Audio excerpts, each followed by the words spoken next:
A very good morning to all of you. Welcome back to Venus Law classes. So guys, आज के video में हम बात करेंगे section number 10 Indian evidence act की. इसके साथ हम केसेस को भी देखेंगे और सेक्शन नंबर 120A IPC इसको इसके साथ इंटरलिंक करके पढ़ेंगे. 10 section number 10 along with 120 Indian penal code. So guys, before starting with the video, please take down the citation of the cases.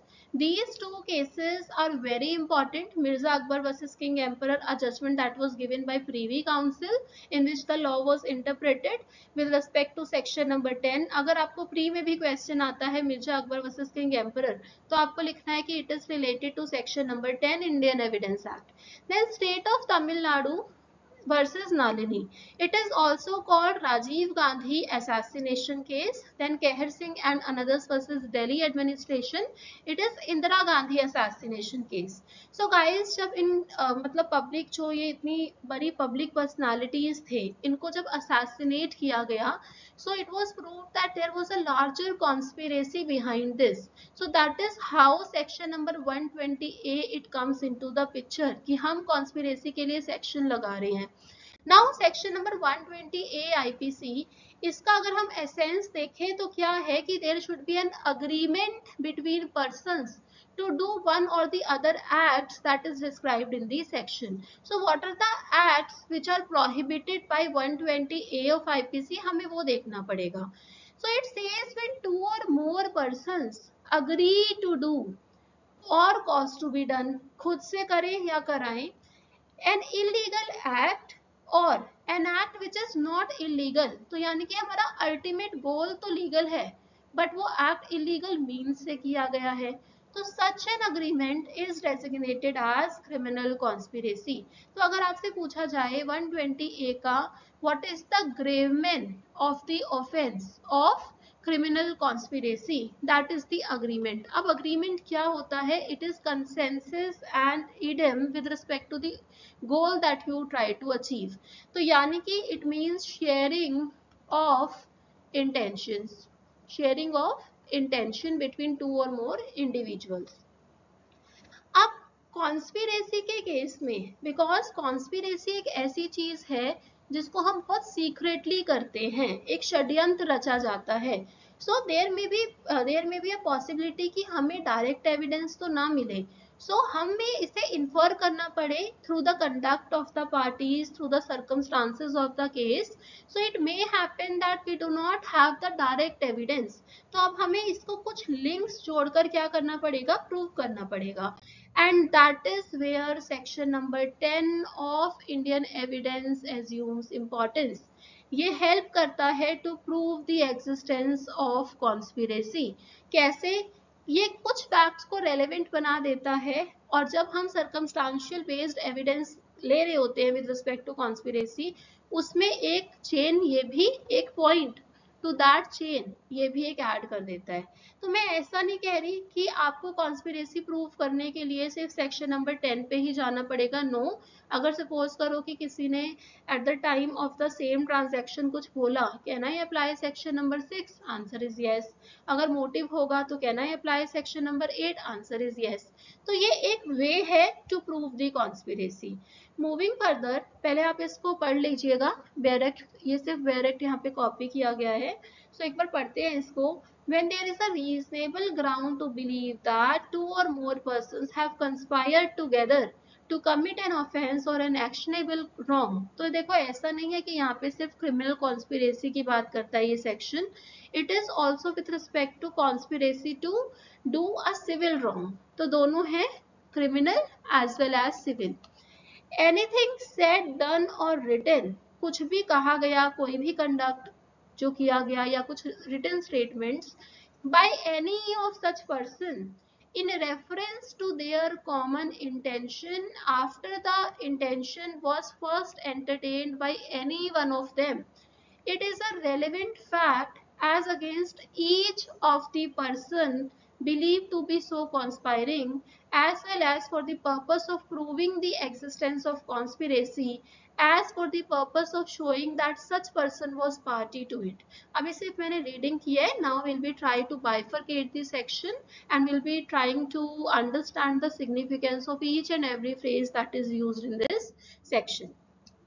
So guys, अगर आपने देखा होगा तो ये section का opening lines क्या थी कि when there is a reasonable ground of believing that two or more persons have conspired together, मतलब इसका मतलब क्या होगा, that is to say there should be prima facie evidence, ऐसा evidence नहीं चाहिए that is beyond reasonable doubt. no, यहाँ पे थोड़ा सा मैं बोलूंगी कि burden कम है, कोर्ट को सिर्फ एक reasonable ground चाहिए. रीजनेबल ग्राउंड कैसे बनेगा, with the help of prima facie evidence कि दो या दो से ज्यादा लोगों ने कॉन्स्पिरेसी करी है, they are party to it. So that is to say there should be a prima facie evidence that a person was party to the conspiracy before his acts can be used against the co-conspirator. कि पहले आप agreement तो prove करो, ये तो बताओ कि ये जो पर्सन है he was a party to the conspiracy, तभी तो हम उसका एविडेंस दूसरे के अगेंस्ट को कॉन्स्पिरेटर के अगेंस्ट यूज कर पाएंगे. सो this is the requirement, first requirement of the section कि आप प्राइमा फेसाई एविडेंस से ये प्रूव करो कि this person was a party to the conspiracy. उसके लिए हमें कॉन्स्पिरेसी भी प्रूव करनी पड़ेगी, अग्रीमेंट शो करना पड़ेगा as per the requirement of 120A of IPC.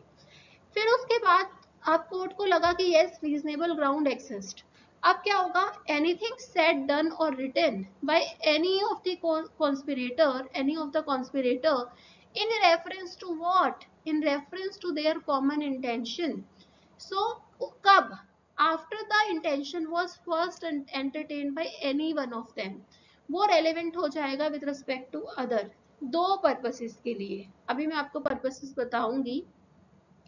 तो अगर हम यहाँ पे देखें ये चीज जो भी हमने यहाँ पर अभी तक कंक्लूड करा कि अगर मुझे सेक्शन 10 के सेकंड पैरा में जाना है कि मैं यूज कर पाऊं स्टेटमेंट को, तो सबसे पहले मुझे क्या करना पड़ेगा, पहले जो प्री कंडीशन है कि हाँ एक कॉन्स्पिरेसी थी और वो जिसकी स्टेटमेंट आप यूज करने वाले थे वो पार्टी था, पहले मुझे ये कंडीशन प्रेसिडेंट सेटिस्फाई करनी पड़ेगी before I can come to the second part. I hope ये क्लियर होगा. और फिर सेकेंड पार्ट क्या कर रहा है, सेकेंड पार्ट क्या कह रहा है कि आप उस स्टेटमेंट को यूज कर सकते हो अगेंस्ट द को-कॉन्स्पिरेटर्स. यानी कि आप क्या कर रहे हो, एक यूज करना चाह रहे हो एक ऐसे एविडेंस का जो वैसे दूसरे को कॉन्स्पिरेटर के अगेंस्ट था नहीं. अगर मैं यहाँ पे बताऊं तो स्टेटमेंट किसने रिटन एक्सेट्रा किसने दी, एक कॉन्स्पिरेटर ने, और अब आप उसी स्टेटमेंट को यूज करना चाह रहे हो अदर को कॉन्स्पिरेटर्स के अगेंस्ट. तो वैसे ये एविडेंस इनके अगेंस्ट था नहीं, but by virtue of this section we are using this evidence against the co-conspirators also. ठीक है. सो एक्सेप्शन हमने कार्व आउट करा हुआ है किस केसेस में, कॉन्स्पिरेसी के केसेस में. गाइस वीडियो थोड़ा लंबा जाएगा, मैं पहले ही बता रही हूँ, आप पेशेंस रखें, बट हम इसको इलाबोरेटली डिस्कस करेंगे. So now what are the purposes, जब आपने वो जो स्टेटमेंट एक्सेट्रा दी तो क्वेश्चन आता है कि क्या पर्पसेस के लिए आप उसको यूज कर सकते हो.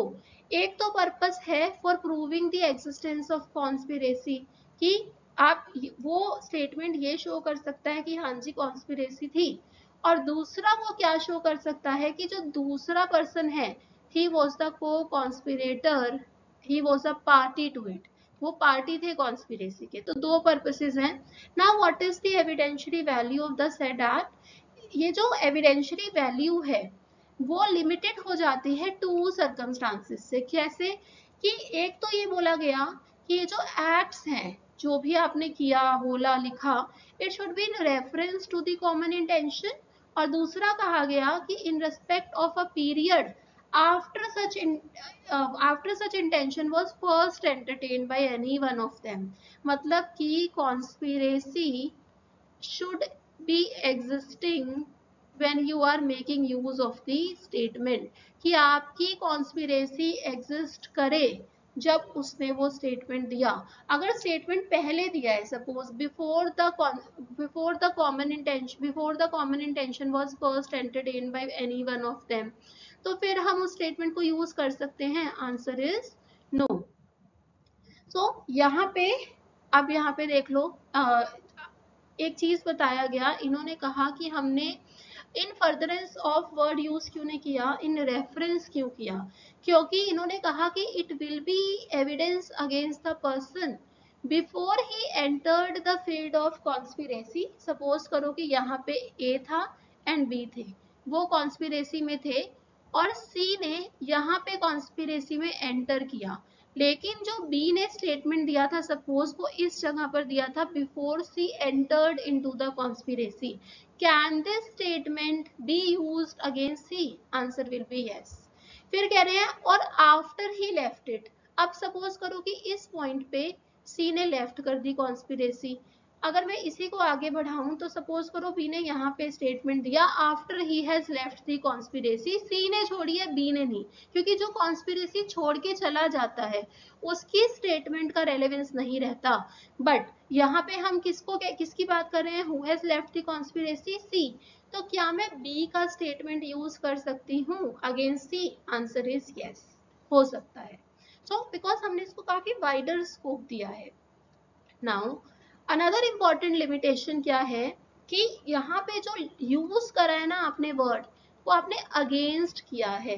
सपोज करो कि एक एविडेंस है और वो फेवर में चला जाए कि that this person is not a party to it, क्या हम उसको इन फेवर यूज कर सकते हैं? Answer is no, it can not be used in favour of the other party or for the purpose of showing that such person was not a party to the conspiracy। हम इसको use कर सकते हैं against and not in favour of. Now moving further, अब यहाँ पे क्या कहते हैं कि देखो यहाँ पे इन्होंने एक चीज बताई कि कॉन्स्पिरेसी को भी आपको ऐसे ही प्रूव करना होता है जैसे अदर एविडेंसेस को करते हो, but section number 10 it depends, it basically it introduces the doctrine of agency। Agency की डॉक्ट्रिन में क्या होता है कि अगर मेरा एक्ट है, suppose act is done by me, अगर आप मेरे, या फिर यहाँ पे एजेंट का एक्ट है, तो अगर एजेंसी का प्रिंसिपल है तो क्या ये आपस में एक दूसरे के एक्ट्स के लिए लायबल होंगे? Answer is yes. तो आप इसको डॉक्ट्रिन ऑफ रिप्रेजेंटेशन भी बोल सकते हो कि स्टेटमेंट तो एक दे रहा है पर can I use that statement against the other person? Answer is yes. तो एजेंसी के डॉक्ट्रिन पे ये सेक्शन रन करता है। Now for points for answer writing, अब मैं इसको बिल्कुल समराइज कर दूंगी 4-5 लाइनों में सो दैट आपको आंसर राइटिंग में हेल्प मिले। तो अगर स्टेटमेंट दी गई है before the commencement of conspiracy, क्या हम सेक्शन 10 अप्लाई कर सकते हैं? Answer is no, we can not use section number 10 before the commencement of the conspiracy. अब कॉन्स्पिरेसी कमेंस कैसे होती है? सपोज करो ए की इंटेंशन है, ए हैज एन इंटेंशन, अब जब उसने इस इंटेंशन को एंटरटेन करा, अभी ये कॉमन इंटेंशन नहीं है, बट स्टिल ये सेक्शन कहता है कि हमें एक लिबरल अप्रोच लेकर चलना चाहिए इवन तो it is not common intention yet, क्योंकि अगर बी इसको शेयर नहीं करेगा तब तक हम इसको कॉमन इंटेंशन नहीं बोल सकते। बट वो भी तो यही वर्ड यूज कर रहे हैं, when the intention is first entertained by any one of them. अब यहाँ पे बी इसका मेंबर बना और सपोज करो ए ने यहाँ पे कोई स्टेटमेंट करी when the intention was first entertained by him, क्या ये स्टेटमेंट यूज कर सकते हो? Answer is yes. पर अगर सपोज करो इससे पहले कोई स्टेटमेंट दी before the intention was first entertained, क्या कमेंसमेंट हुआ कॉन्स्पिरेसी का? Answer is no. So this is the first point. फिर कह रहे हैं कि conspiracy should be in existence, अगर कॉन्स्पिरेसी टर्मिनेट हो गई सपोज करो, अब मैं आपसे पूछती हूँ कि क्या after termination of the conspiracy can statement be used? Answer is no. जब तक आप कह सकते हो कि ये को एक्सटेंसिव चल रहा है, कि जब तक कॉन्स्पिरेसी एक्सिस्टेंस में रहेगी तब तक ही हम स्टेटमेंट यूज कर सकते हैं। कॉन्स्पिरेसी टर्मिनेट कैसे हो सकती है? या तो आपने ऑब्जेक्ट को अचीव कर लिया, या फिर आपको लगा कि नो बहुत रिस्की काम है हमें नहीं करना चाहिए, आपने अबेंडन कर दी कॉन्स्पिरेसी, या फिर पुलिस ने सबको ही पहले ही गिरफ्तार कर लिया, सबका अरेस्ट हो गया, तो आपका क्या हो गया? फ्रस्ट्रेट हो गया। या फिर आपने किया but the object was unsuccessful, जैसे पार्लियामेंट बिल्डिंग आप उड़ाना चाहते थे, सपोज, ऐसे वर्ड्स नहीं यूज करने चाहिए but just to make things clear, तो अगर वो नहीं कर पाए, whether the conspiracy ended? Answer is yes. तो अगर आफ्टर टर्मिनेशन होगा तो इट इज नॉट एडमिसिबल। फिर fixing the period of conspiracy is really very important, क्योंकि हम तभी स्टेटमेंट यूज कर सकते हैं। नाउ मूविंग फर्दर, ये कंक्लूजन ही आगे चल रहा है।